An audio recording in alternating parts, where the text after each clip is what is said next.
Ya, Assalamualaikum warahmatullahi wabarakatuh. Selamat sore ya. Mungkin belum ada yang tahu saya. Perkenalkan, saya Peter Marfi ya. Eh, Status saya sama Pak Rolas ya. Namun saya sebagai dosen tetap, beliau masih baru ya. Kemudian kalau secara kompetensi ya saya eh, dosen hukum juga ya, praktisi juga, kurator juga. Jadi saya yang mengampu mata kuliah ini pada awal. Namun saya pada semester ini mengajar pada mata kuliah hukum internasional ya. Dibagi untuk beliau mengajar hukum kepailitan, tapi pelaporannya di dikti ialah saya sebagai dosen pengampu ya. Mungkin ini skapur siri ya, eh, dikit perkenalan ya dari teman-teman sekalian, di mana saya ingin tahu Suryasyah ada? Suryansyah, Prengki Pardamaian, Iya, Pak. Anggun Cahyati, Nabila Syifa, Adrian Zulfi, Gade, Jafira, Matius Stephen Tanggang, Siti Hamidah,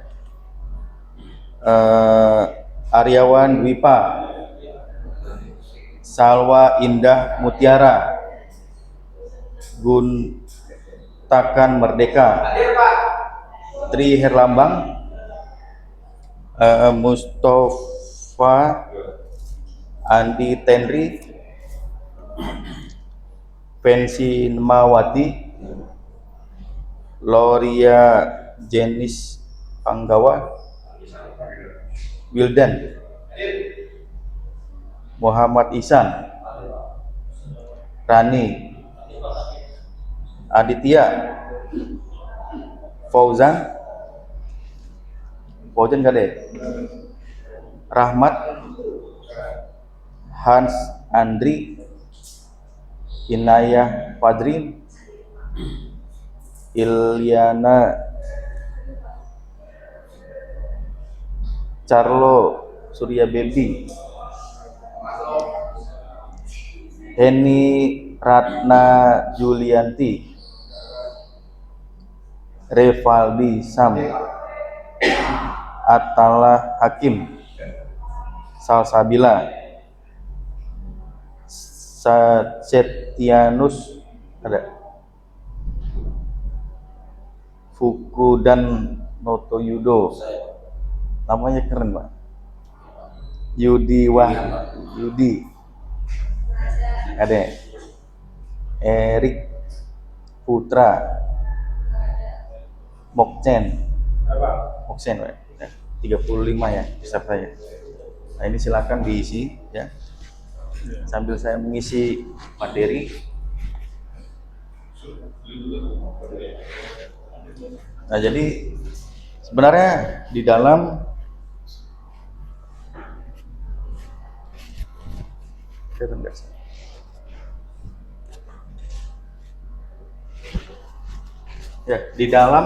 membahas kepailitan ya, nanti teman-teman sekalian akan mengetahui yang namanya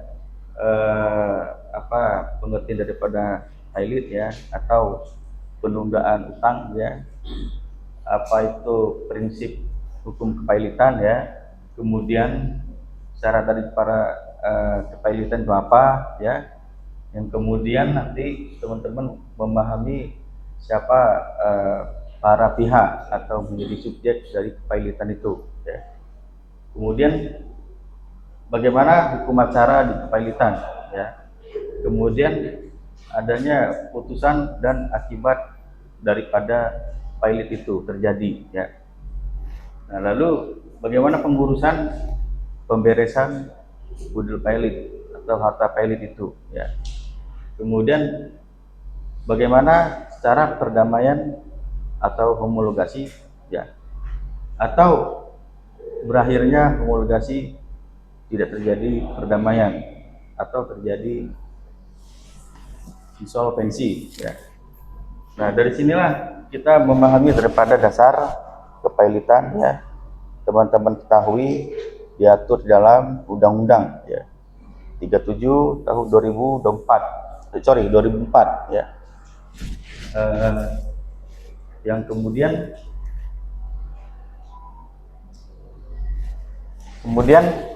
dalam hal, ya, Undang-Undang Nomor 37 tahun 2004 tentang kepailitan dan penundaan, ya, kewajiban pembayaran utang atau sering disingkat dengan PKPU, ya. Dalam hal melaksanakan PKPU secara praktis, ya, dapat diajukan permohonan melalui proses permohonan, ya, baik itu badan hukum, ya, perorangan, ya, maupun kreditur, ya, dalam seperti firma, ya, maupun CV, ya, maupun berbadan hukum lainnya, ya. Yang terpenting diajukan lebih dari 2 kreditur, ya. Dalam hal ini syarat lainnya ialah termasuk di dalam utang, ya, yang dapat ditagih, ya, ataupun utang itu tidak dibayar, ya, maka dapat diajukan permohonan PKPU ataupun permohonan pailit. Yang kemudian secara harfiah, ya, ini teman-teman ketahui, ya, kepailitan itu menjadi barang sita umum, ya, di mana debitur memiliki utang, ya, terhadap kreditur, ya. Debitur telah lalai terhadap kewajiban, ya. Debitur dianggap tidak mampu lagi untuk membayar, ya, maka dalam hal kepailitan ini tujuannya untuk, ya, pengurusan daripada proses penguasaan harta debitur secara brutal, ya. Beda dengan likuidasi, ya. Lalu bagaimana dengan utang? Jadi kewajiban yang diajukan, ya, ini dapat dinyatakan dari jumlah, ya, jumlah utang daripada kreditur, ya, baik kreditur secara separatis, ya, maupun konkuren, ya, maupun preferen itu sendiri, ya. Yang kemudian adanya timbul utang itu terjadi, ya, karena debitur dianggap telah jatuh tempo, ya, jatuh waktu untuk membayar utang itu kepada si para kreditur, ya, atau dianggap lalai secara kewajiban. Kemudian bagaimana prinsip, ya? Dari prinsip di sini, ya, terdapat prinsip umum, ya. Ada fakta kreditorium, ya, di mana kreditur memiliki hak yang sama terhadap kreditur lainnya, ya. Meskipun memang secara praktik, ya, hak-hak kreditur itu dibatasi secara level, ya, baik preferen, separatis, ya, maupun konkuren itu, ya. Lalu ada pari palsu, ya, itu pembagian yang secara merata sebetulnya tidak ada membedakan terhadap level, ya, baik itu utang yang dimiliki oleh kreditur separatis sendiri maupun kreditur preferen sendiri, ya. Lalu ada yang dinamakan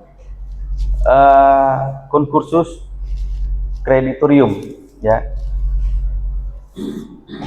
Jelas yang tadi disebutkan bahwa di dalam mengajukan permohonan, ya, ialah diwajibkan minimum 2 kreditur, ya, karena itu salah satu syarat yang mutlak ya diatur di dalam norma hukum kepailitan. Ya. Apabila tidak dilakukan secara syarat mutlak tersebut, maka belum dianggap sah. Itulah hukum acara khusus perdata ya dengan hukum acara perdataan. Ya.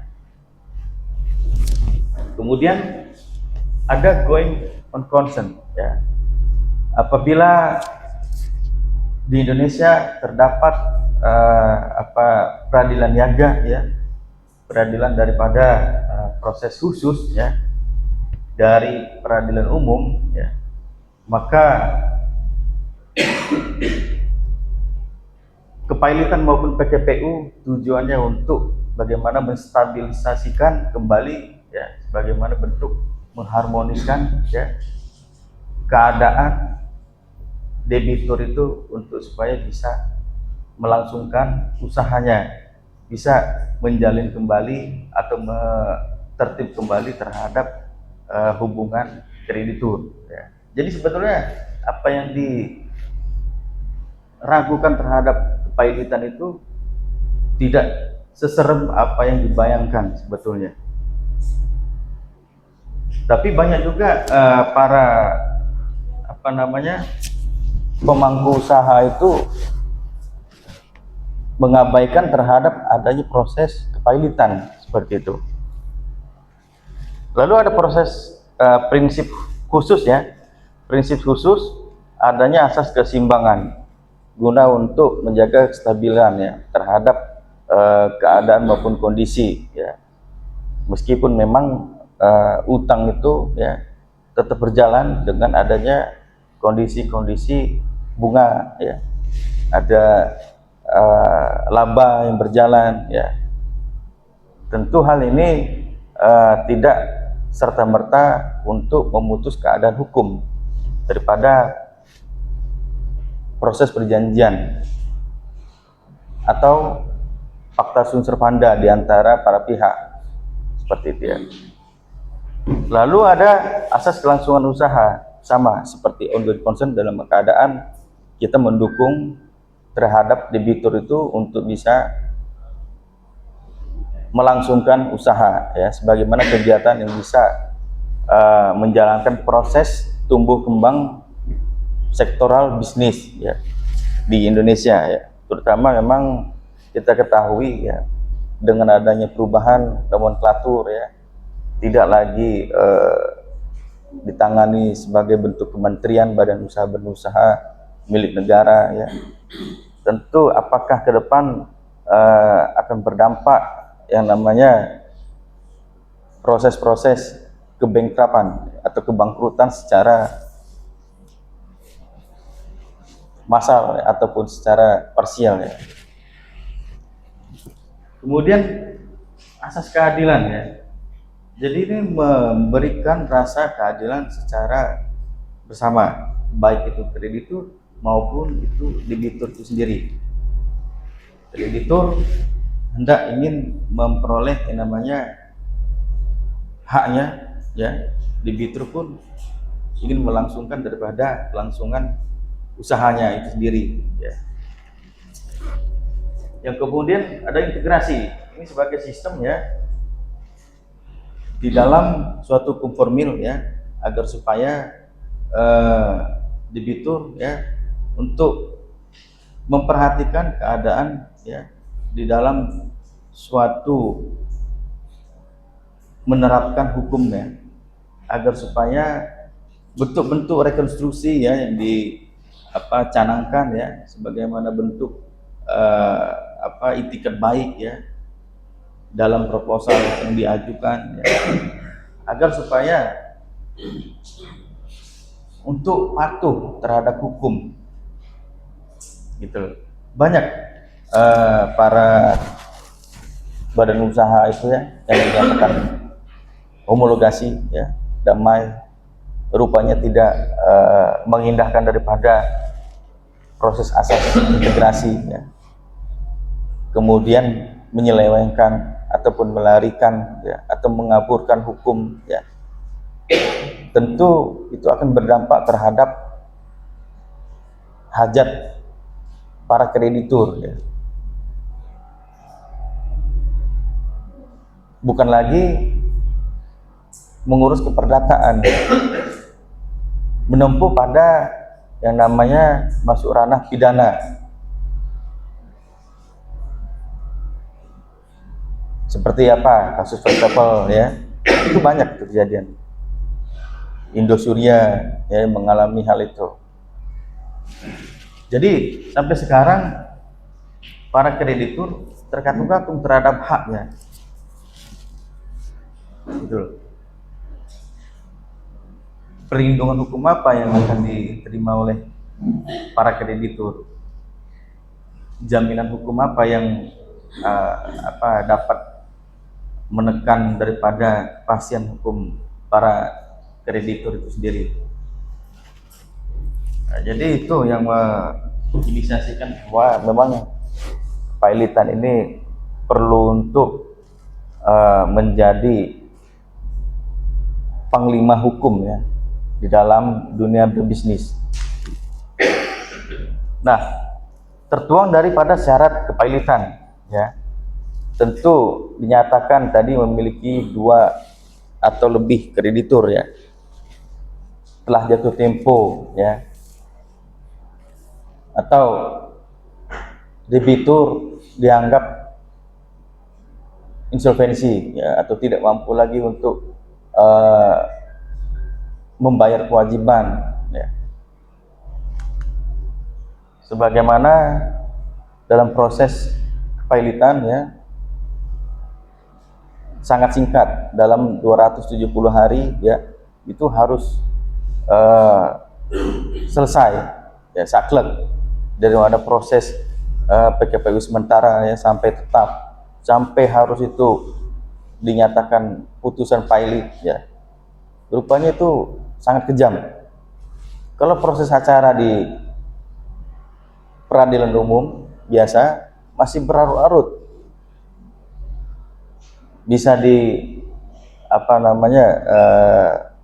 lanjutkan daripada waktu yang telah ditetapkan ya, artinya tidak absolut ya, masih relatif untuk bisa dilanjutkan ya. Tentu kepailitan ini sebenarnya formulasi hukum ya yang begitu ketat, disiplin ya, dan penuh kepastian yang secara mengandung tuntutan yang amat besar ya bagi debitur itu sendiri. Kemudian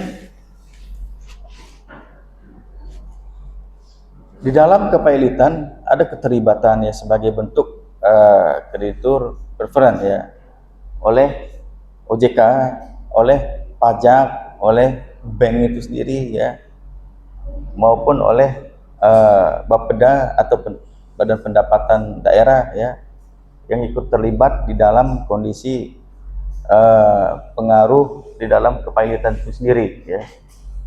BUMN juga bisa masuk ya, nggak sedikit juga BUMN bisa pailitkan, bisa. Sekarang yang masih berlarut-larut belum ada kepastian, pernah lihat di perusahaan besar Jawa, Sritek itu kan yang mengalami kepailitan. Sampai saat ini masih ongoing ya usahanya, karyawannya, tapi status pailit seperti itu. Iya, itu tadi gue concern tadi masih beroperasi seperti itu, tapi status pailit gitu.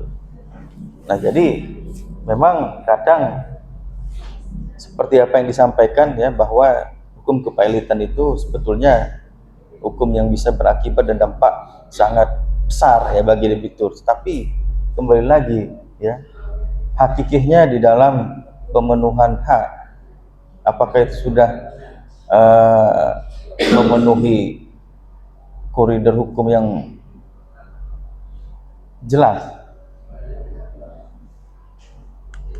Kemudian tadi para pihak ya, ada debitur maupun kreditur ya. Jadi teman-teman udah paham dalam hal memposisikan subjek hukum itu sendiri ya. Kemudian, nah, dalam hal yang berwenang ya sebagai bentuk otoritas dalam pengurusan, terutama kepailitan ya, ataupun PKPU maupun pengurusan budel, diantaranya ialah balai lelang ya, maupun kurator ya, yang telah bersertifikasi ya, yang telah memiliki izin ya. Nah, lalu syarat daripada kurator jelas ya, tertuang memiliki kompetensi sebagai hukum acara, tertuang telah terdaftar di AHU ya. Kemudian tugasnya yang melakukan daripada pengurusan ya, tugasnya daripada mengumumkan daripada proses pilot debitor ya, melakukan pengumuman koran ya, melakukan inventarisasi aset-aset ya, pembagian utang ya, itu dilakukan oleh kurator. Tanggung jawab pribadi tentu kurator memiliki hak baik sebagai pengurus ya, diatur besaran terhadap yang namanya aturan imbalan ya. Kemudian ada pihak sebagai hakim pengawas ya. Selain daripada dibentuk hakim pemutus ya dalam bentuk majelis, hakim pengawas bekerjasama dengan kurator ya ataupun pengurus ya, bagaimana jalan untuk pengurusan PKPU sementara sampai pada PKPU tetap, sampai pada akhir daripada proses kepailitan itu sendiri ya. Lalu yang memutus ialah hakim pemutus ya atau haktus ya. Nah, yang membedakan ialah terdapat di hukum acara kepailitan ya. Tentu diawali dengan permohonan ya. Kalau di